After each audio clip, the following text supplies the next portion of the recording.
si Pangulong Marcos Jr. ang nag-utos nito.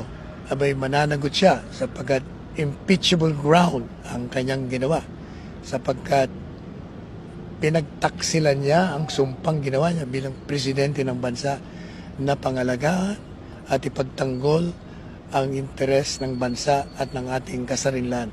Pag isinuko mo kasi ang isang Pilipino batay sa isang mandamiento de arresto ng isang dayuhan na wala naman jurisdiction, isinusuko mo ang kasarinlan at territorial integrity ng bansa.